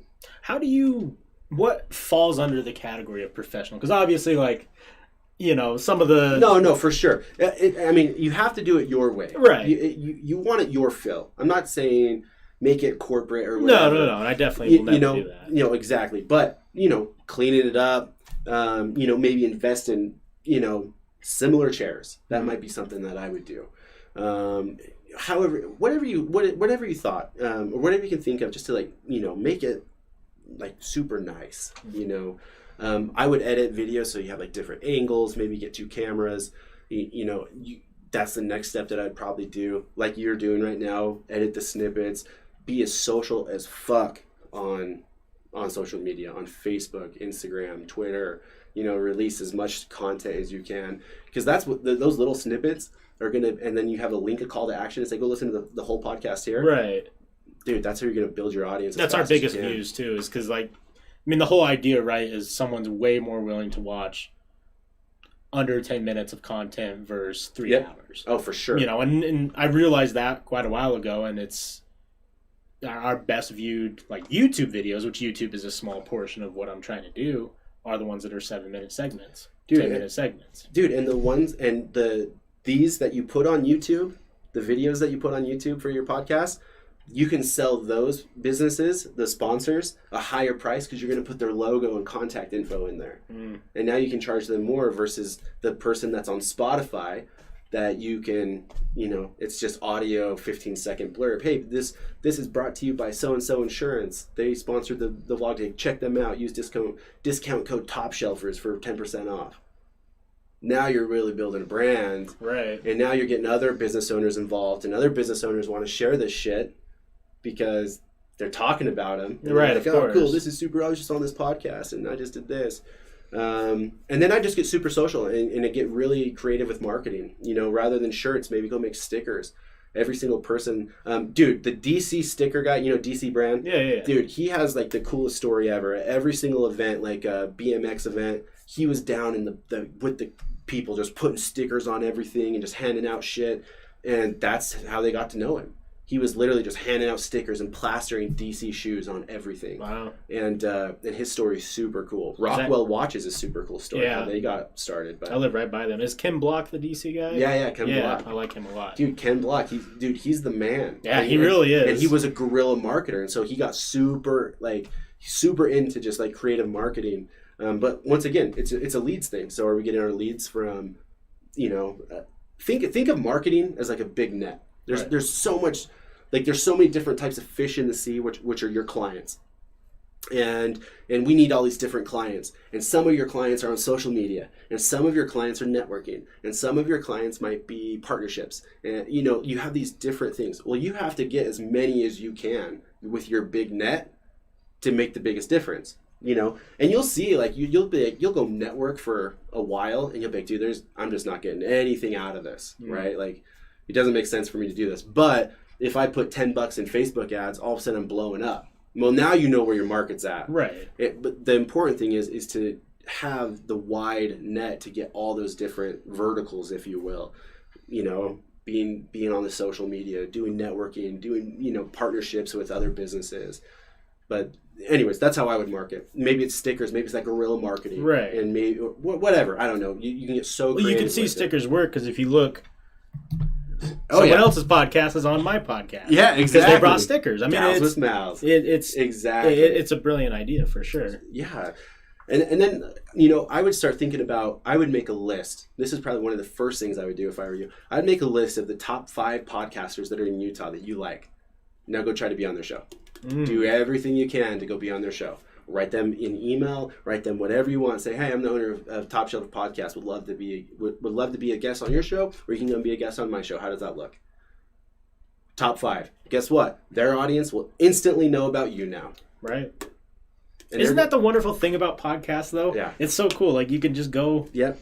And if it's a big enough podcast or if it's a great enough episode, people will know who that person is. I mean, look at Joe Rogan. I try to avoid talking about Joe Rogan just because of the fact that everyone talks about him. And I feel bad because, like, I don't want to steal. He's the golden boy. He's the poster child. He's doing it right. I don't like stealing his thunder. I think a lot of people You don't want to piggyback off him. Yeah.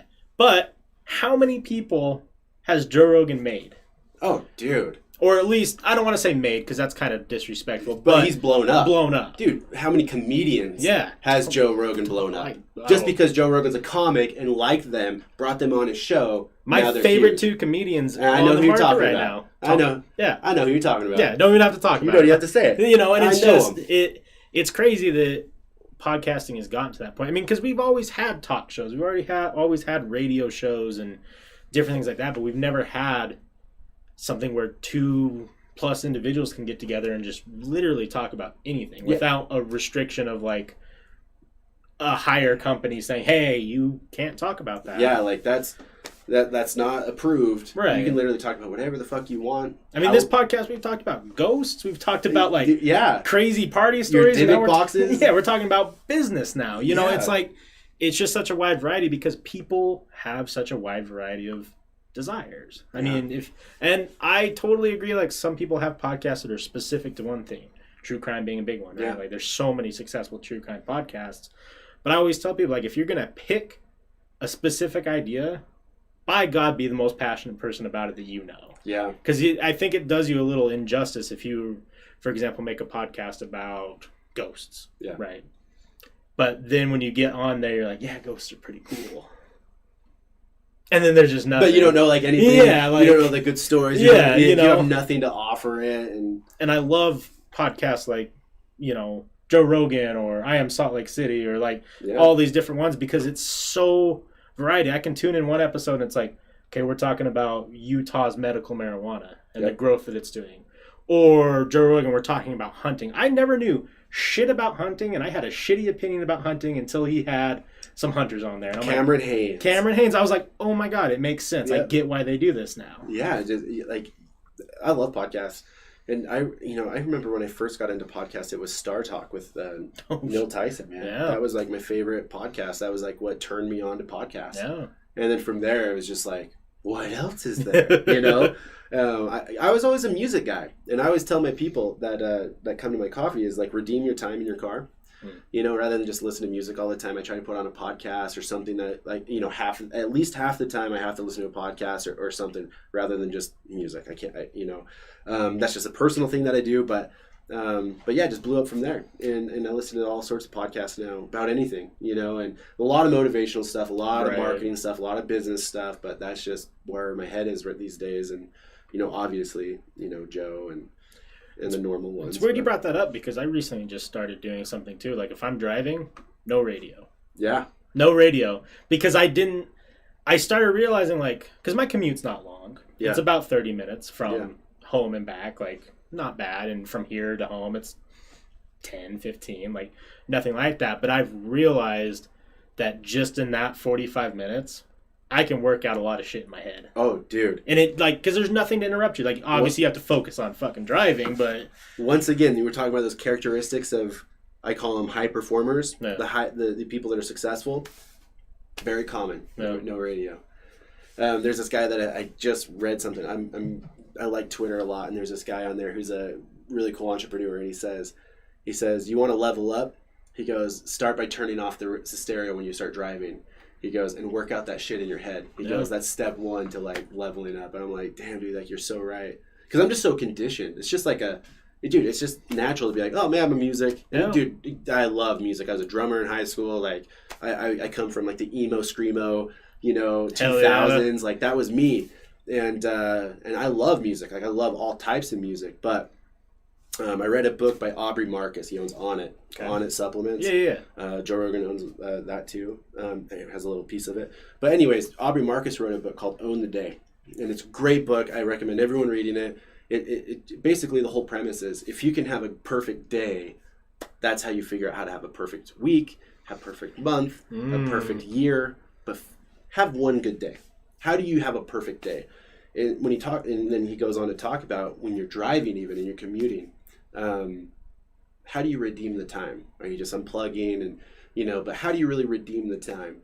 And he talks about podcasts or listening to different things or being aware, just turning it off and being really aware of your surroundings and and almost getting into a meditative state when you're driving and just being more aware of everything that's happening. But I listened to that a few years ago and ever since I almost feel guilty if I don't. Yeah. I almost feel guilty if I'm just like, oh, fuck it, radio. Or my music, who uses the radio anymore? I use Spotify. But. I think it's so easy to get not only commuting, but like those times that you have at home where you're like by yourself or with your significant other or your friends or whatever. It's so easy to get distracted with your phone. Oh, dude. Facebook, Instagram. We've already talked about all the big social medias. It's so easy to get distracted, and time goes by really fast. Like, for example, like we're podcasting. How long have we been going? Almost 2 hours. An hour and 15, hour and 20. 2 hours. Yeah, dude. Time goes by so fast. And I think people don't realize how productive even 30 minutes can be. Oh, dude. I've been noticing that so much, like, because I'm trying to get my mornings to be better, but I'm still a lazy piece of shit. If I roll over and it's like 6 o'clock and my alarm is about to go off, I push my alarm 30 more minutes. Oh, shit. Like, okay. I'll be like, I need some more sleep. You're like, but I need this. Then I'll get up and then I'll start working, and then 30 minutes of that work, I'm like, fuck, I could have been done with this hours ago, and like I try and really focus on 30 minutes at a time, and it's working for me right now for some time. Keep doing it. And it's really, I think too many people lose too many 30 minutes every day, if that makes sense. All the time. I told you my biggest time wasters are Twitch and YouTube. And with YouTube, I had to set the reminder that if you've been on it an hour, it reminds you, and I'm like, shit, because dude, it flies. Oh, so fast. I'm subscribed to like a bunch of people that I like to genuinely watch, and I start watching through them on my phone, and all of a sudden it's like your hour's up, and I'm like, what the? It feels like 10 minutes, right? Like where'd the time go? But you're so right, like time can get away from you, and we can just waste time significantly, like so quick, and the scariest thing of that is you do that every single day. In a week, you've wasted hours of time that, you could have done something else. And not everyone needs to do something, but you could have read that book that you've been wanting to do, or finish that project, or, work on that thing at your house, or start that side hustle. Like, there's so many things that you could do. And so I'm a big proponent of time blocking. Yeah. I'm a huge proponent of time blocking. I time block most of my day out, and then at nighttime, I fucking earned it. Right. I've earned to do whatever the hell I want before I go to bed. I always try to tell people that like who are trying to get on a better cycle in life, just in general, become happiness. I'm like, dude, there is nothing more rewarding than when you, even if it's work, you busted your ass at work, you accomplished all your goals at work that you needed to for the day, you come home, you mow the lawn, you make your bed, you fucking clean your house, whatever it might be. And then it's like 8 o'clock, like an hour before you go to bed, 2 hours before you go to bed, and you're like, oh, fuck, I got some me time now. Yeah. Dude, it feels so much better than just doing it throughout your day. Dude, yes. Yes. Like, you earn that feeling of earning it is a different type of feeling. Yeah. Rather than just coming home and unplugging, like, which is very normal for a lot. It was very normal for me just to come home and literally zone out and be like, dude, I worked. I put in all my work today.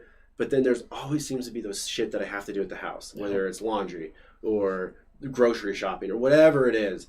And so I use a list. I use a formula called red, yellow, green. I keep it in my phone. Basically, I put all my tasks in my notes. I'm just going to show you this so you understand what it looks like. But basically, I keep all my notes, and my most important pressing notes or tasks that I have are in red. And then it goes on. And so I just slam through these during the day. So my most important things are in my red section, my next most important things, and then my next important things. Okay. So when I time block, say that I work until 6 p.m. every day, right? Well, during the day, I slam out my reds. If they take 2 or 3 hours, don't care, I'm working on them, right? Then I go to my yellows. And then all of a sudden I have a meeting and I have a phone call and I go do those. I get done. Are my reds done? Yeah, cool. Now I'm going to my yellows. I try to get done with all of my task list before I get done with the day. And I make this at night and I make it in the morning. Right. And so, yes, I have my normal shit going on. Like I have planned meetings. Like I had this was a planned meeting. I have my normal phone calls. I have those normal stuff. But all those little things that just come up, like, oh shit, I got to do my taxes. Right. Or, oh shit, I got to register my car. Or, I got to call my kid. Like I don't live with my son and I put it in my task, in my schedule to like, be intentional with my kid. Right. You know, like I gotta call my son. I put him in my task list, dude, and that has helped me just be productive. Productivity goes way up when I can just open my phone and I'm like, okay, cool. I slam through my reds, slam through my yellows. I have 2 things on my green list, and every once in a while I'll be like, dude, I can wait till tomorrow. Right. It's like 6:20. I'm done, and it's a green. It's not even a red. It's not even like super important. It's just something that has to get done. I'll save it for tomorrow. But that's helped my productivity, just having that list in my phone and just being able to be like, cool, I got that done. Cool, got that done. Yeah, I think that's brilliant because and I want to give people who are listening, like, don't think that like we're talking about all these great things that you can do with your time or whatever.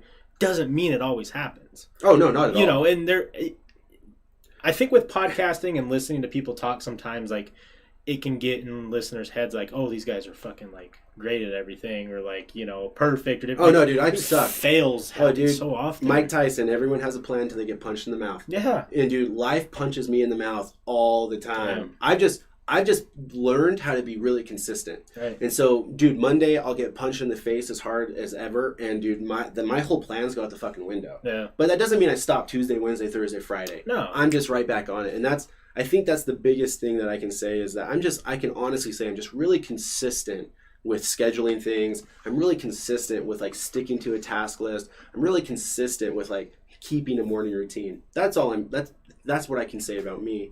But dude, are there days like, dude, today is the perfect example. I usually wake up at 5:30. I'm out of my house at 6 to go to Vasa. I go to the gym, work out. And today, and I don't use an alarm clock. Oh, really? I don't use an alarm clock. I haven't used one for years. I have this weird thing. I've had it since I'm a kid where I know when to wake up. Today, that went out the window. I woke up at 6:05 and I was like, oh shit. Well, I'm late to the gym. And I meet my buddy at the gym at 6:15. So I text him. I'm like, dude, just woke up, running late. But it would have been really easy to say, I slept in. Sorry, bro. Can't make it. But I didn't. Easy. It would have been really easy to do that. I think the difference is it's just like, oh shit, starting late but still going. Yeah. And so things don't always go to plan. No. Like, dude, shit happens. Life happens. Relationships happen. So many different factors happen. But if you can just be consistent with some sort of system that you can rely on that says, this is my routine, this is my schedule, these are my goals, and I'm putting the goals, like steps to get me to my goals in my routine. Right.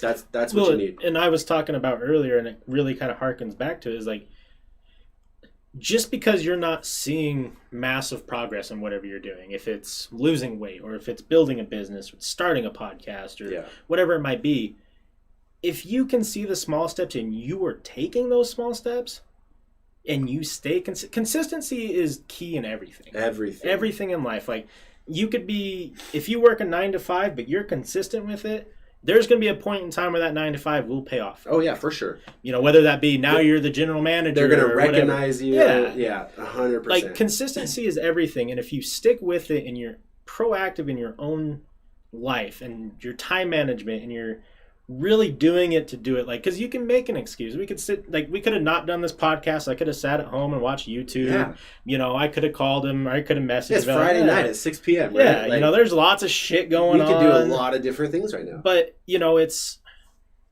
if you truly know what you want and you're taking those small steps, don't get discouraged.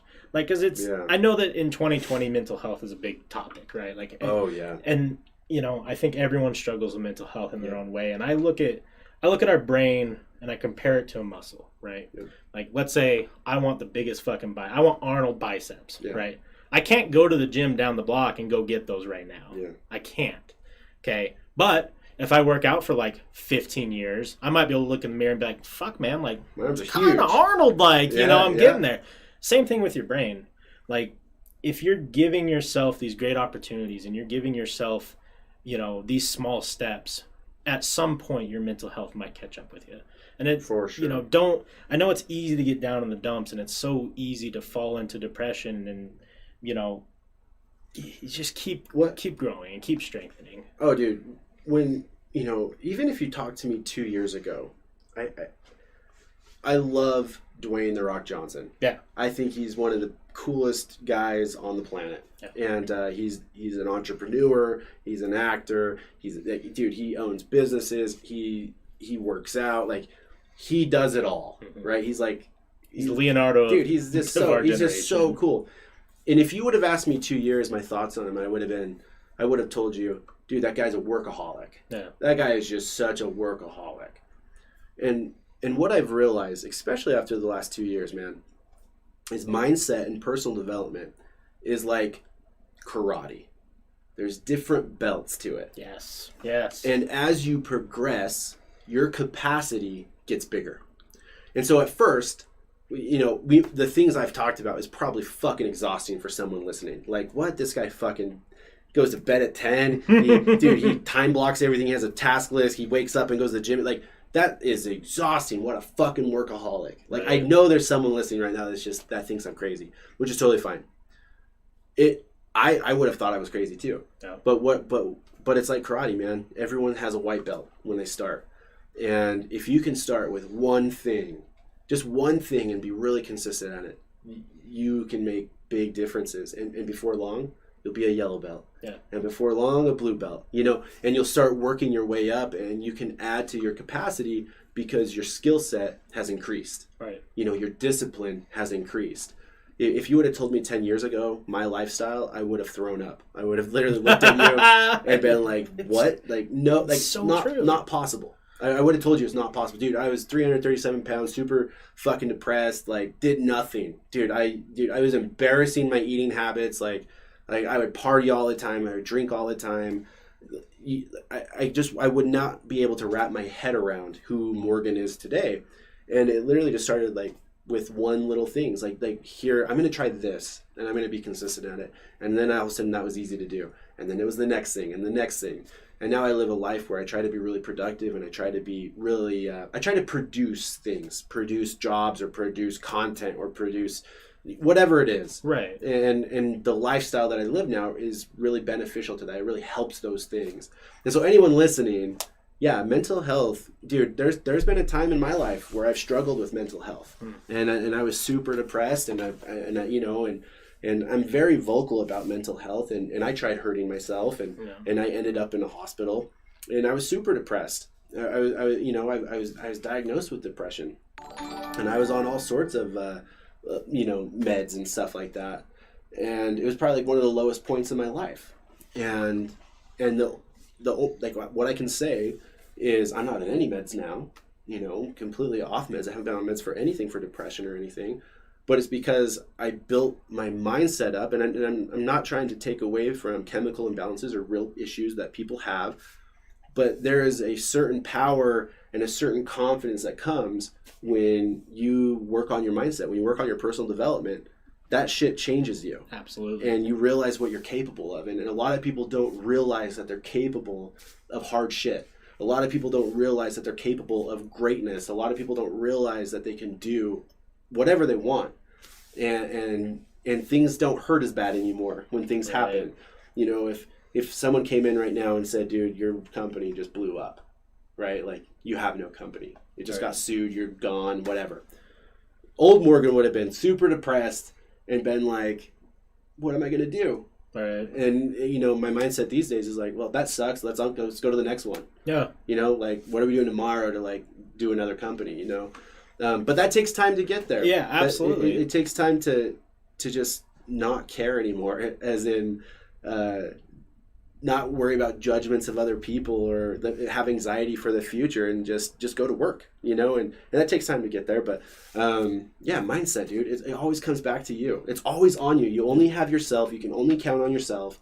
And why not build the baddest motherfucker in the room who's yourself? Dude, and you really, I agree. Yeah. That's what I'm trying to say. I think that it's just, I wish that more people would listen to that whole idea, because it really can change so much of your life. Yeah. And I've always told people this, and it used to be about like relationships or, you know, desires, but like what I wanted when I was 18 isn't what I want now 25. Oh, what I wanted when I was 23 isn't what I wanted when I'm 25. Yeah. If you are looking at yourself and you're like, man, I still want the same thing I wanted when I was 18, and now you're 25, 30, you might need to do some self-reflecting. Yeah. Because unless you're becoming a doctor or something crazy like that, why aren't we there? Have you seen that meme on the internet, and it has a caterpillar and the butterfly, and the caterpillar says, "You've changed," and he says, "You're supposed to." Yeah. That's huge for me, dude. Yeah. I love that stupid little meme, dude, because like you're supposed to evolve. Like you're supposed to, like, dude, get better. Like like mediocrity should scare the shit out of you. Yeah. Being comfortable and cozy should scare the shit out of you. Yeah. Real growth, and what I've seen in countless people, is when you get super uncomfortable, put yourself out there, do hard shit. That's when like real growth happens too. Yeah. And I think what makes it so hard, dude, is we live in a society of instant gratification. Yeah. You know, I want to go on a date, I swipe right. I want to watch a movie, Netflix. If I want food, DoorDash. Yeah. You know, like everything is so instant right now. And I think that, you know, us growing up with that, it's really messed us up. If something doesn't work, we want out. Yeah. You know, if we don't see changes, we don't want to do it. And if something takes a long time, we don't know how to do that because everything's instant. And if you can condition yourself to delay gratification and to take some time and have patience, I think that's a huge factor in mental health too. Yeah. Is learning how to deal with patience and learning how to deal. And I think relationships, dude, right now, even with us, you know, somebody does something you don't like, it's so easy just to be like, peace out, on to the next one, right? But instant gratification, I think, is a big problem right now in the world, and especially our generation. Yeah, and I think too, it's also not being aware of what's behind what you're seeing. So let's use Instagram for example, right? Mm-hmm. Let's, you know, whoever our sexiest person of the day is right now, you know, whoever that might be. Yeah. You know, we look at that and we're like, well, shit, like that's crazy, or whatever the top post is. And we'll sidetrack. Let's talk about Rock. Let's talk about Dwayne Johnson. Okay. If I get on Instagram and I look at whatever his most recent post is, or Twitter, and he's looking fucking yoked and he's in a suit or whatever it is, and he's killing it, and I'm like, well, shit, I'll never be that. He's that. Like, how do I get that? I'm not gonna ever be able to get that. They don't want to disconnect and realize, like, dude's been grinding since he was like 15. Dude, forever. They don't see the backstory. They don't see the years that goes into that. You know, even Gary Vee. Dude, Gary Vee didn't post a single piece of content until he was 32. Yeah. Like, 32. You know, he helped his dad's business, the wine business, until in his late 30s. And I think I like to talk about age too sometimes because, you know, I know that I have some younger listeners, and, you know, it's very important to me at least that they understand, like, what you're experiencing in high school or right when you get out of high school can be very shocking and be very, like, you know, it almost feels like you're getting hit, like you're getting punched, right? Yeah, 100%. And, you know, and it's super heavy, but like that first time you buy toilet paper, right? That's like, oh shit, I gotta buy this stuff. Yeah, this is how much? This is how much? Milk is going up. Milk is, dude. You like grow, yeah. But go on, yeah. But you know, I think you need to realize that age doesn't always equal anything, right? Because I know people who are 40, 50, 60 who haven't accomplished a single thing in their life, and they've just done their 9 to 5. Yeah. You know, you can, at any point in your life, you can grab a hold of it and really turn yourself into who you want to be. Yeah. And, you know, I'm 25. You don't have to share your age, but 32. You're 32. At what age did you realize that you could do this? 30. You said 30. Dude. Yeah, I mean, this is 2 years ago. Dude, it was like 2.5, 3 years ago maybe is when the change, I call it the change. Yeah. Dude, I owned a company before that. I sold a company 2 years ago, you know, and during that time, I was not this guy. Yeah. I was not this guy at all. I was a super piece of shit. I let my company just kind of do its thing. We were making money. I did whatever the fuck I wanted. I left the company for a while. I came back to it. Like, 2 years ago, like 2-3 years ago, is when I had the switch in my head go on that said, dude, get your shit together. And I was so tired of my own bullshit that I was telling myself, like, this is just who you are. Like, you're totally fine. You got, like, whatever lies I was telling myself. But it was like 2 years ago, and I was like, I'm done. I'm going to completely reinvent myself. And I'm New Morgan, and I got a tattoo to represent it, but I got a new tattoo, and I was like, you're done. And Morgan's dead. Old Morgan is completely dead, buried, gone. And this is the new you. And it was 2 years ago to get my shit together. Yeah. It was 2 years ago. And I think that's so important for anyone listening is like, you might think that you're getting too old for something, or you might think that you're too young for something. There is opportunities for anybody. Oh, 100%. We live in a day and age where you can literally do anything you want. There's an audience for you. Yeah. And at any moment, you can choose to do those things. Yeah. There's a fast way to do it. A smart way to do those things, and there's an educated way to do those things, like getting involved with mentorship and and really putting yourself out there. But yeah, I agree with you. Yeah, and I think too, I've been starting this saying, and I don't want to call it a quote because I don't know, I don't have it formulated or not. But I've noticed that in 2020 and 2019, the past 5-6 years, people have started hating each other. Like, there's always that thing like humans suck, or people are suck. Shitty, people suck. Like, I don't think that's a reality. It really bothers me that gets talked about so much because everyone's a person until you talk to them, right? And I issued this challenge on last week's podcast. I said, go out in the streets, look at someone, go introduce yourself. Just say hi. Yep. I'm Wes. Nice to meet you. Who are you? Like, because you were just a person on social media until we started fucking talking. Yeah. And you're amazing. You're awesome. Thanks, man. And like I think that there needs to be a shift in people's mindset of like, I don't know if people are scared of other people because there's a lot of reason to be scared of other people. There's a lot. It's dude, it's the generation thing. I think a lot of people were growing up on social media. We see people's highlights reels all day long on social media, and maybe we're losing some interpersonal skills, people skills, because of that. I see it mostly in younger people than me. Yes. Younger people than me.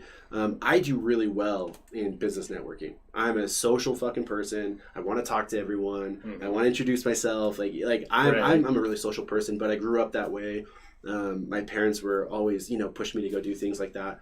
But I meet these people that are, 25, 22, and they're like almost scared to talk with older people. Yeah. They're almost like really timid. And I never had to experience that, but I think it's because we have grown up on the internet. We've grown up behind a screen. We're a person on the screen.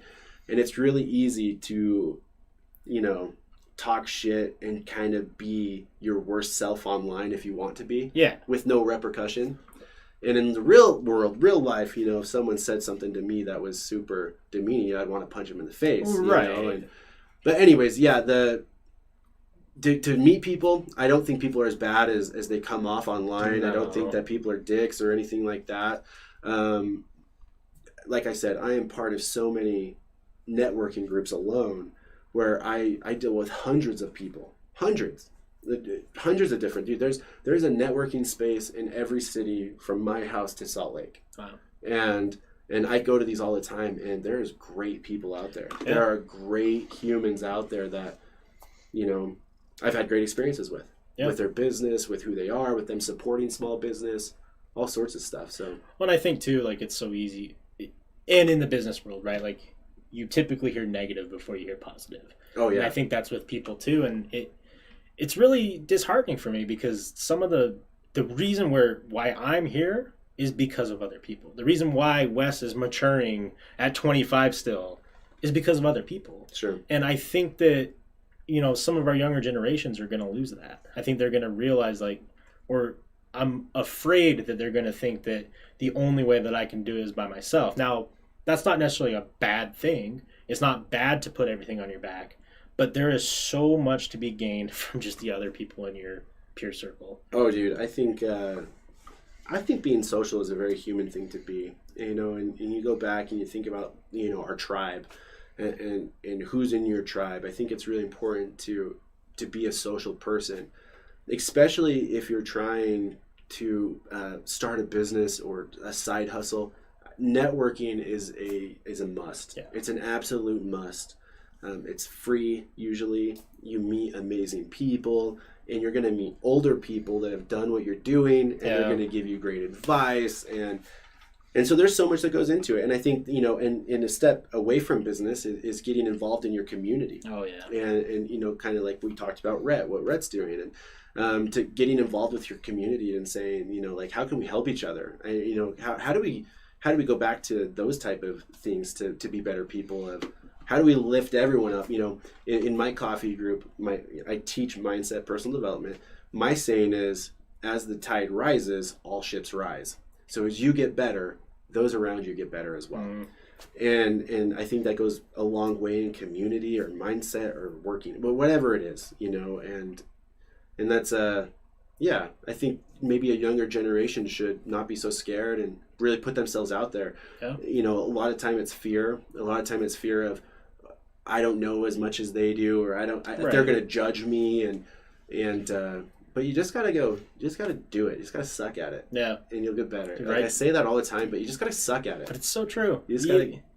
You grow so much from failing, and I think that's something that fell forward. Yeah, that's the thing that drove me so fucking crazy about standard education. Is like, okay, let's say I go take a test, right, for math and geometry. Yeah. And I'm looking at that page. I'm like, what the fuck is this stuff? Yeah. And I fail. Okay. There isn't typically a reteaching. There usually isn't like a rebound. Oh, you could go retake the test? Maybe. Yeah, no, it's like that's the test. But that's not reality. That isn't when you get out of high school or college. Like, that's not the reality. If you go, let's say you're an engineer, okay, and you go fuck up a project, right? Yeah. Big time. That could be a lot of money that's lost. And it can be very scary. You could even lose your job. Sure. What are you going to do? Are you going to fall back to the mindset that you were taught in high school where like, oh, fuck, what am I going to do? I'm done. I failed it. I'm done. I failed. That's it. There's no redos. I'm a fail. I'm a failure. Or are you going to do exactly what Morgan just said? Fail forward. Learn from that experience. Like, learn from your fails. Like, that's how you grow. Yep. That's how we become better people. I tell people that I have failed more times than you've even tried. And that's part of the reason I'm successful, in my opinion. Is I have literally failed at everything I can think of more times than I can count. I have failed horrendously at sales or at customer service or at growing a business or starting businesses, but I have failed so many times. I just haven't stopped. I just have not stopped. And if I had that mentality of like, man, if I fail, I stop, dude, I wouldn't be anywhere. I couldn't be anywhere. But yeah, you get so much experience from failing. Yeah. And you learn so much from it, and you learn from other people's mistakes, and you learn from other people's failures. But that should not be a reason to stop or to get started. No. Is you just have to fucking do it. So no. Consistency. Consistency weird how it is came key. Back. Did you have only until 8:00 tonight? Yeah. Okay. We got 20 minutes left. Let's do it. Let's talk about something that's not as important of a topic. Okay. MMA. Yeah, I love it. I want to talk about it. I could talk UFC for hours. Yeah. So you gave me your background of MMA stuff that you did before we started talking. Do you want to give me like a highlight again of? Yeah. So I wrestled all through high school. Now I was the youngest brother. And my 3 older brothers, I feel like they were like the typical dudes. They loved cars. They were into like basketball and football. And then there was me, who was like, I like drama club and and I like poetry. And then in high school, finally I was like, I'll wrestle. Like, that seems kind of cool. So I started wrestling, and I wrestled on the East Coast. And I was actually really good at it, and I excelled in it. And it just kind of clicked. It was like one of those things that just clicked. It was really natural for me. And I loved it. I won a lot of awards. And anyways, I came back here to Utah. I started watching the UFC just started putting out the Ultimate Fighter show. Right. I would watch it at night as a kid in high school, and after I graduated, I came here to Utah, and one of the best teachers in Brazilian Jiu-Jitsu was Pedro Sauer, who was out of Sandy, Utah, and I had no idea. I just typed in BJJ on Google. I remember being like BJJ Utah, and Pedro Sauer popped up. I'm like, cool, I'll go check out this gym. Little did I know it was like the best Brazilian Jiu-Jitsu gym in in Utah. Yeah. You know, arguably West Coast. Yeah, dude, great school, great instructor. Pedro Sauer's the man. So I went and got my blue belt under him. Moved back to the East Coast, went to some gyms there, and blah blah blah. I came back, went back to Pedro's place. It's now Unified. I was at Unified with Johnny, who's there, who's the head instructor, and there was these two guys that I knew, and Brandon and Brian. And I'd always see them. They'd come in, they'd roll with us. And then it dawned on me, I didn't know how to like strike. Like I felt great grappling. I felt great like wrestling. Right. But dude, if someone was to throw a punch at me, like I would have no idea what to do. And so I talked to Brandon after class one day, and he was like, dude, like we have a place up here. It was at Washington Square at the time. And and one day I showed up and I never looked back, and I started learning, Muay Thai, Western style boxing. They didn't teach Brazilian Jiu-Jitsu at the time, they do now, but they taught CSW, which is combat submission wrestling, right? Which is from Eric Paulson, Brock Lesnar's old coach, and and I got super involved in it, and we would, I've sparred, I've been in Grappler's Quest and Naga, and I've competed in those things. I got my brother into it. My brother competed in those things. Wow. And now they have their new gym down in North Salt Lake, and I love them, and I haven't been for a few years, but for many years, 10 plus years, that's all I did. Do you think that had a lot of impact, like mentally, on your discipline? Because MMA and everything that you hear about anything that's martial arts is discipline's the most important thing. You see, and if I frustrate myself, dude, I'm so hard on myself because I frustrate myself because, yes, I can totally see how that helped me solve problems. Like I'm a big dude. I fought big dudes. Yeah. And when you're underneath a big fat heavy guy and he knows what the fuck he's doing and you don't know how to get out and you're sweating and you've been going at it all class and you have to figure out mentally how to get out. Yeah, dude, that teaches you mindset. That teaches you how to stay calm, to use your brain, how to do the moves, and, if you're grappling, whatever.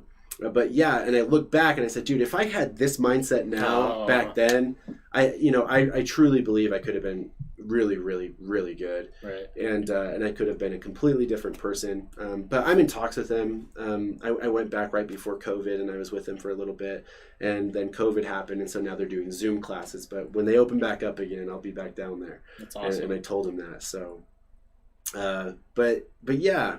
That teaches you tons of stuff about mindset. Oh, yeah. I have a different filter on now that I look at mindset completely different. But yeah, dude, I can't wait to get back. I think it'll be night and day difference. That's awesome. So, but you trained too. You trained at Legends. No, I'm going to. Oh, you're going to. Now. Where did you train before? So I did a little bit at Mushin. Oh, okay.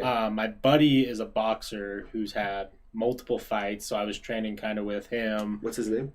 Jordan Drew Myler. He's just an amateur guy. Blonde kid? No. Oh, okay. No.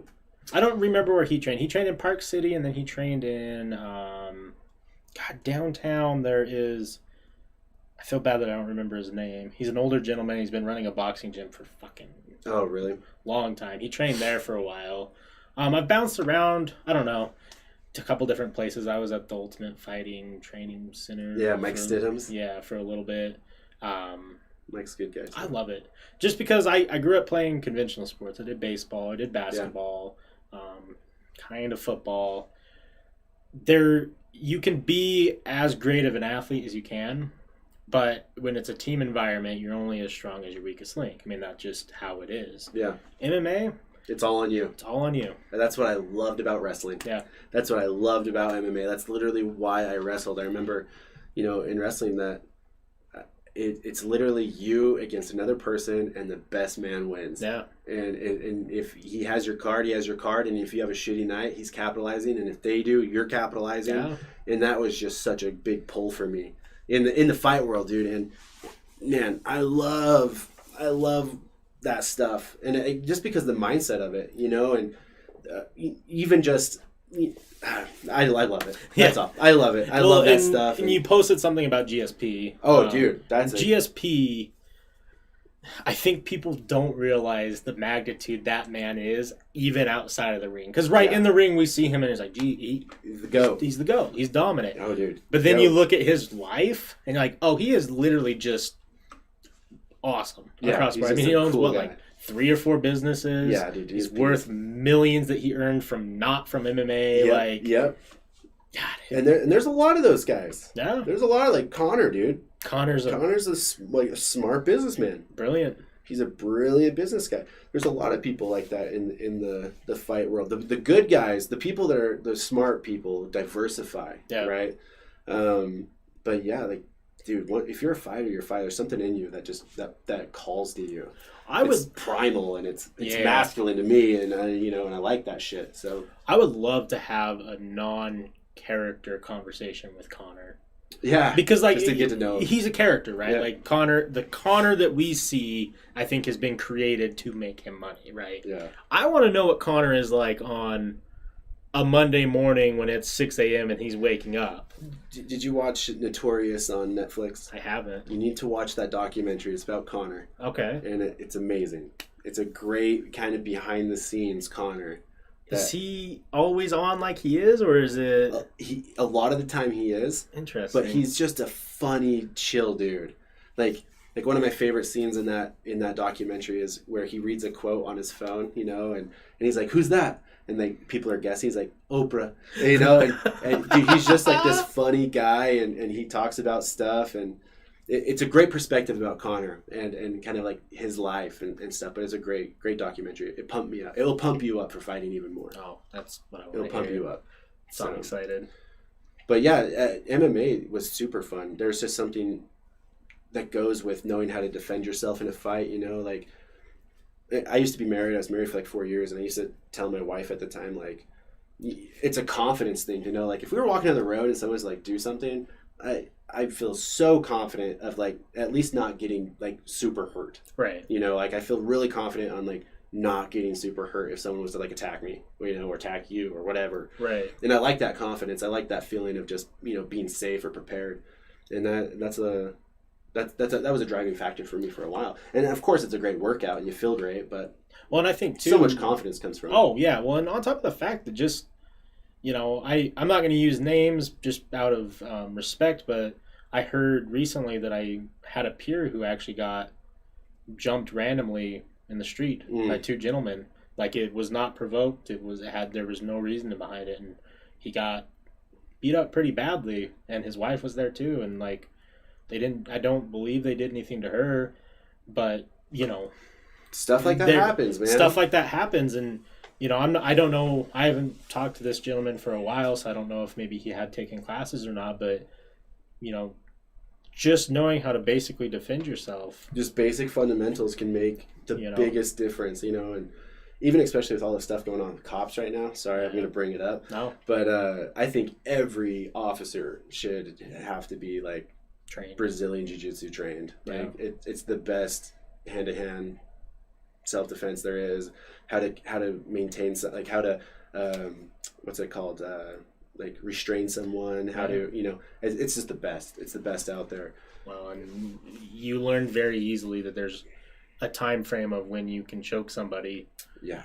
Before they go unconscious and before they. Yep. They're those are things that are taught. Yep. That need to be taught. Oh, for sure. So yeah, fighting's a fun thing. Yeah. If anyone's thinking about it, it's a huge confidence boost. You learn a lot, and they become your family too. Oh yeah. The people that you punch in the face are your best friends.